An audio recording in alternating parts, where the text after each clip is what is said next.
What's up, guys? I'm home, finally, after what has been an insanely busy couple weeks from Las Vegas, from the fight night to UFC 269. It was a week filled with ups and downs, surprises, disappointments, and just different things, when I was doing the fighter meetings, I spoke to my man Cruz. As he got up to leave, he told me, I love you guys, because I told him how difficult it is for me to watch him fight because I've long worked with Dominic. I know how hard it is, and we have on many occasions spoken to each other about the emotions of watching each other fight. And I know Dom, so I didn't really take his comments to heart as much because he's one of those guys who just kind of says what he's feeling. And a lot of people close to me are like, oh, he's not your friend. And all this. Look, man, those things don't matter to me. I'm lucky. I'm happy. My life is good. And I'm blessed to be doing the job that I love so much at the absolute highest level. So I really want to live in the good that I'm dealing with. But a little bit disappointed. But you know what? Dom came on to my YouTube and we spoke about it, and it just was a classic conversation between him and I. We have so many of those same conversations away from the camera, so no hard feelings. I was so happy to see him get his hand raised on Saturday night because I know how hard he is, how hard he dedicates himself to the sport of mixed martial arts, whether it be in his commentary or during his fight career. All the guy does is work hard. He's committed. And for all the bad breaks that he's had, it was good to see him get his hand raised in a very tough fight. He had to deal with a lot in the Pedro Munoz fight.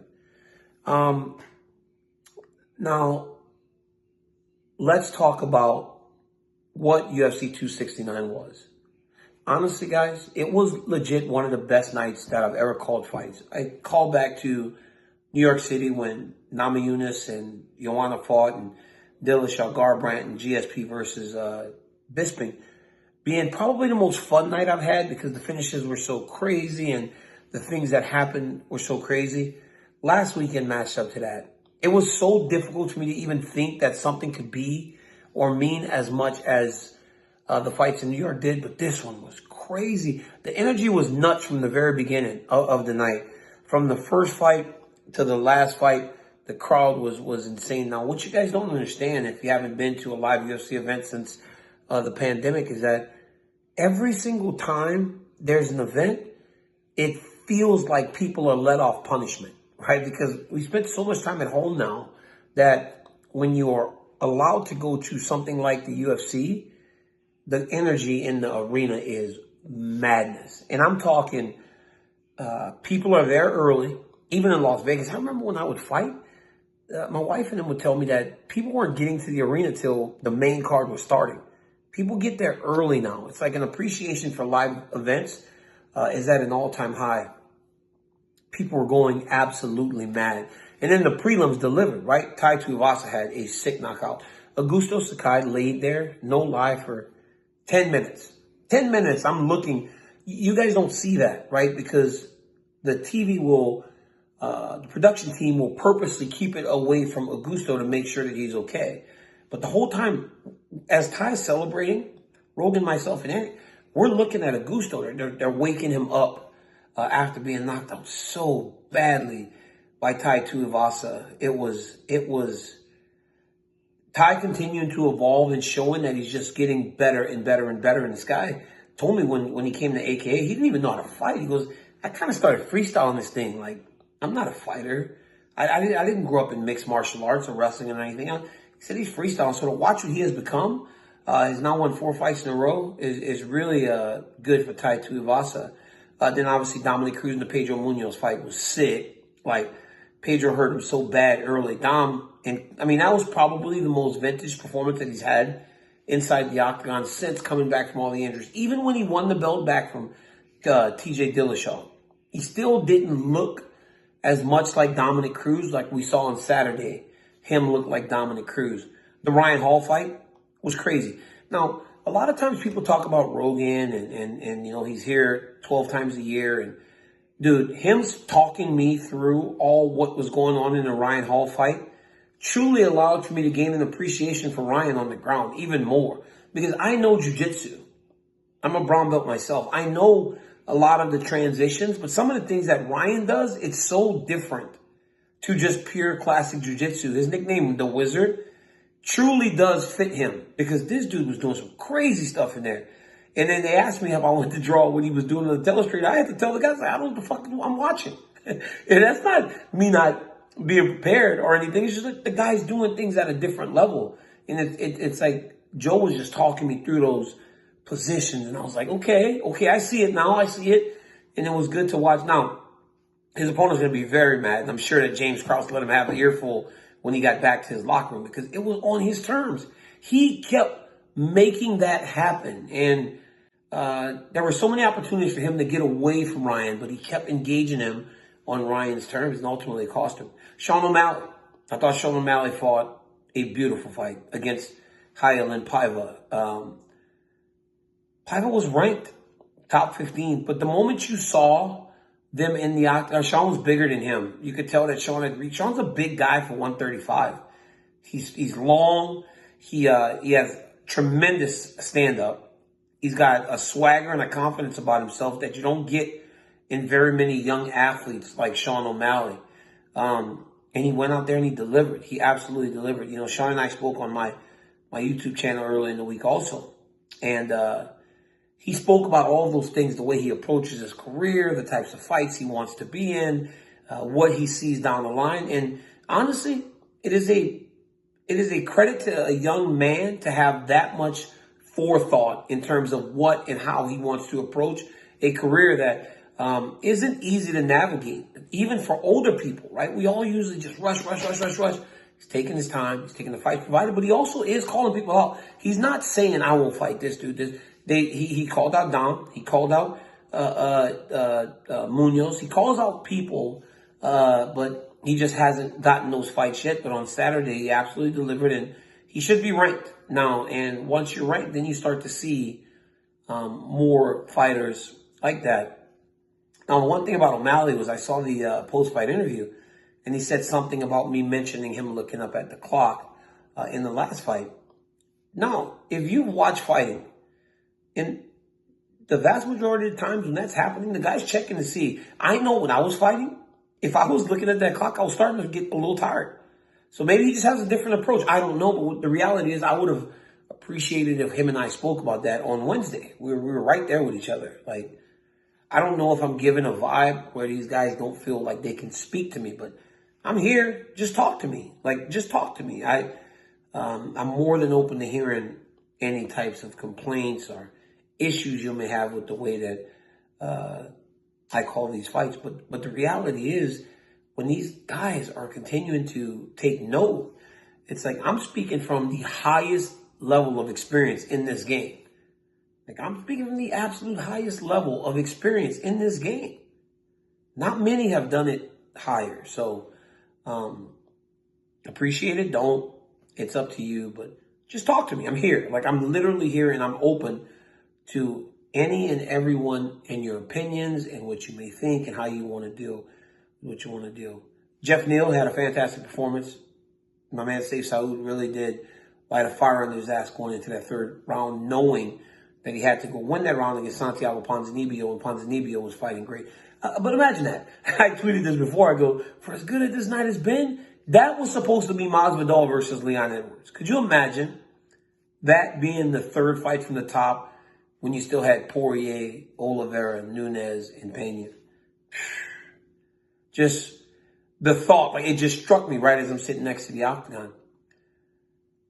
The Amanda Nunes fight was truly one of the most exciting things I've ever seen in my life, because Juliana told us all week what she was going to do. She for a year, she's been calling Amanda Nunes out, saying that Amanda was ducking her, not wanting to fight her. So many thought she was crazy because of her approach to Amanda Nunes. But the reality is, She went out there and did exactly what she said. Amanda won the first round going away. It was easy.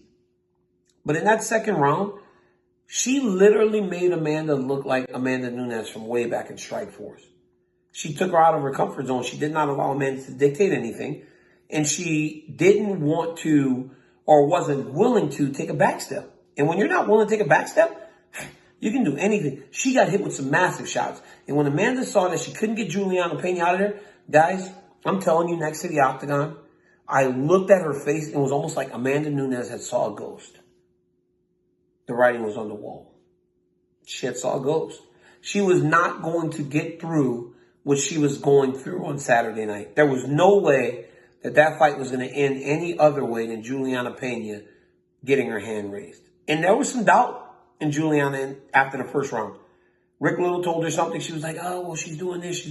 Rick goes, it's okay. He goes, this is exactly where we want to be. You're fine. She's working. She's grappling, she's working. You're fine.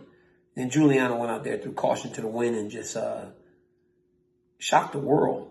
And for a young lady to have been away, had a baby right in the prime of her career, to come back and have that type of performance was fantastic. To Amanda Nunes, she's got some work to do to come back. But, you know, even if you do a rematch right now, they'll probably still have Amanda as a massive favorite against Juliana, with the idea that we will see more of the Amanda Nunes that we have been conditioned to see every time she steps into the octagon. The main event, Dustin Poirier started off well. I mean, I'm such a fan of this thing. If you listen to the broadcast, Dustin Poirier hits the speakers. I'm humming his song. I didn't realize I didn't press my talkback button. I didn't press the cough button so that you guys couldn't hear me humming the song. I'm humming Dustin Poirier's song because I'm such a fan of this game. I love this game. That's why I constantly say I have the best job in the world, because I love this game. I'm a fan just like you're a fan. I'm just a professional fan. A guy that's lived it, that does it and continues to live it next to the octagon. It's the most special sport in the world. It's watching Charles Oliveira come out there with his glasses on. I think it is the coolest sight that I've ever seen. And the fact that he's motivation for fighters that don't start off as well as they want, it's just another level of appreciation that we have for Du Bronx. Now, I told Dustin Poirier after the fight, I said, hey, man, we're all proud of you. You know, you are my city. You're Lafayette. The whole city's proud of you. What you have become from where you came from, because trust me, what Dustin had been through in his life, it's not easy. It's not easy to grow up where he grew up, where I grew up. For him to be who he is today, Dustin Poirier has nothing to hang his hat on. He understood the dangers, but as the fight got longer, he couldn't really stop himself from being in a position that Charles Oliveira has essentially made his signature hold. Beautiful level change by Oliveira, takes Dustin's back. And once he got on his back, you almost kind of knew, right? The writing was on the wall. Like, you don't let Du Bronx on your back and live to talk about it afterwards. You're going out. There's no way. And he said, I'm the champion of the world. Guess what? Yes, you are, Charles.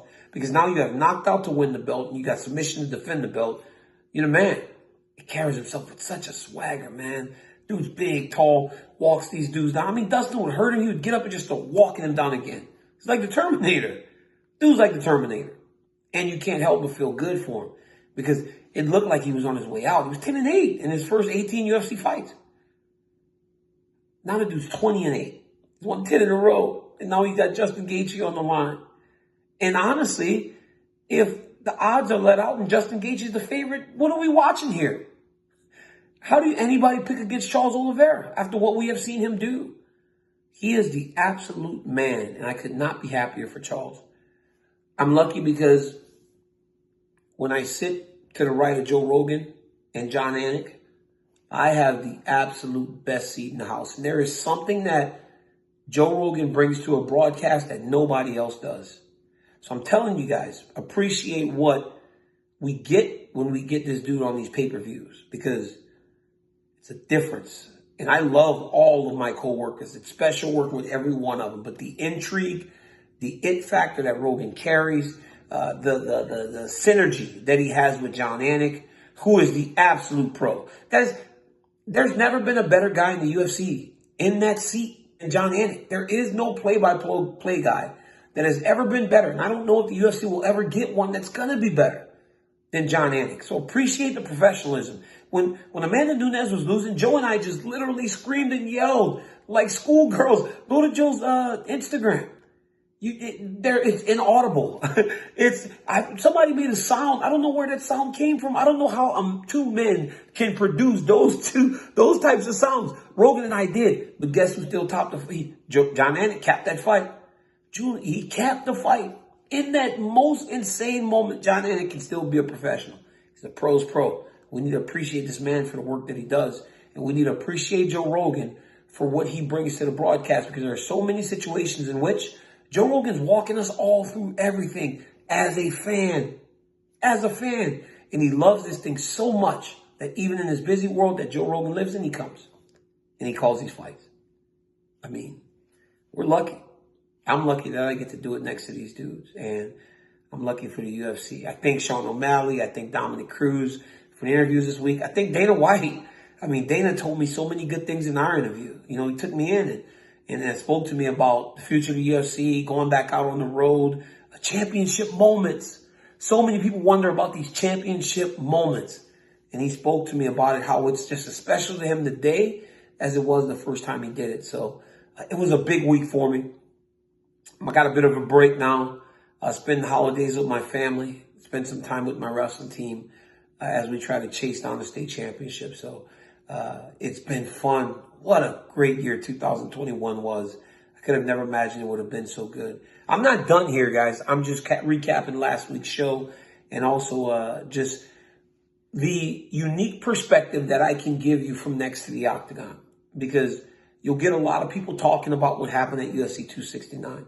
What you won't get is that bird's eye view that John and Joe Rogan and I get from right next to the octagon. Sin City was on fire. It feels like Las Vegas is back, and I'm happy to be able to be there in the biggest moments. So, guys, enjoy your holidays. Hope you enjoyed the fights, and I'll see you towards the end of this year and into 2022, and then back on the broadcast in Anaheim. So, thank you guys so much for the support. Make sure you like, make sure you subscribe, and tell your friends about the content that I'm giving you here on my YouTube channel. Thank you guys. All right. See you next time.